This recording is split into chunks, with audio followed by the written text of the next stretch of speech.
لیکن یہ بھی تو پاسبل ہے کہ دیکھا ہو. ہمارے ایک دوست نے ایک واقعہ سنایا تھا قبر کے عذاب کا, مجھے یقین نہیں تھا, میں نے کہا ایسا نہ ہو ان کے دماغ میں تخیل ہو, تو میں نے اس کی تصدیق کروائی اس علاقے میں, اس گاؤں میں, اور لوگوں کو کال کر کے پوچھی ایسا ہوا, انہوں نے کہا ہاں ایسا ہوا ہے. تو پھر مجھے یقین آیا. وہ قبر بار بار نا اس کو نکال کے باہر پھینک دیتی تھی, بندے کو ڈالتے تھے قبر میں. اس نے بہت سے علماء شہید کروائے تھے نالائق نے. اس کا جرم یہ تھا کہ وہ مخبریاں کر کر کے نا علماء کو قتل کرواتا تھا. اس مخبر کے ساتھ ایسا ہوا اس گاؤں میں. جب اس کو دفنایا ہے تو چلیں اب بات آئی گئی ہے تو پورا واقعہ سنا دوں. تو وہ جنہوں نے دفنایا نا, وہ ان سے میرا بھی تعلق تھا, میرے بیان سنتے تھے. تو مجھے آ کے انہوں نے واقعہ سنایا کہ ایسا کوئی مخبر تھا جو علماء کو شہید کرواتا تھا مخبریاں کر کر کے. تو جب اس کو دفنایا, کہہ رہے ہیں اس کے والد میرے پاس آئے, ہم لوگ کے پاس آئے. انہوں نے کہا کہ بھائی میں جب صبح جاتا ہوں تو میرے بچے کی جو لاش ہے نا وہ قبر سے باہر پڑی ہوئی ہوتی ہے, تو میں بڑا پریشان ہوں, کیا کروں. تو ہم پھر دفن کرتے ہیں تو اچھا قبر بالکل صحیح ہوتی ہے اوپر سے,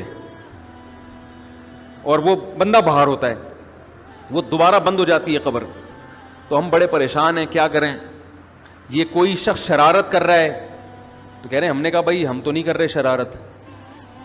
کہا تو اگر دوسرا ہم شرارت کوئی کر بھی رہا ہوتا تو قبر کو خود ہی بھی تو ہونا.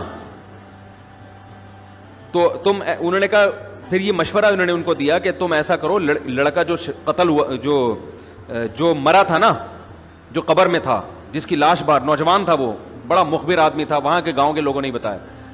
تو اس کی لاش جب باہر پڑی ہوتی تو باپ اور بھائی کو لوگوں نے مشورہ دیا اس لڑکے کے کہ تم لوگ رات کو قبرستان میں جا کے بیٹھ جاؤ,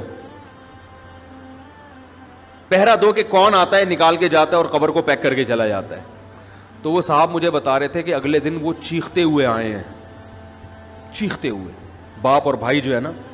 کہہ رہے ہم نے رات کو منظر دیکھا کہ پہلے ہمیں رات جب اندھیرا ہوا ہے نا تو قبر کے اندر سے چیخنے کی آواز آئی, اور ہمارے سامنے قبر کھلی ہے تو ہم نے اس لڑکے کو دیکھا کہ آگ جل رہی ہے اس کی لاش پہ, اور وہ ایسے ایسے اپنے سر کو پیٹ رہا ہے. کہہ رہے ہم تو خوف کی وجہ سے بے ہوش ہو گئے, ہمیں نہیں پتا اس کے بعد کیا ہوا. ہوش میں آیا تو وہ لاش باہر پڑی ہوئی. تو میں نے کہا یار پھینکو بھی دنیا میں کم نہیں ہوتے. تو میں نے پھر تصدیق کے لیے ایک دو لوگوں سے رابطہ کیا, انہوں نے بتایا کہ ایسا ہوا ہے ہمارے ساتھ. تو یہ جو ترکی کا جو تھا نا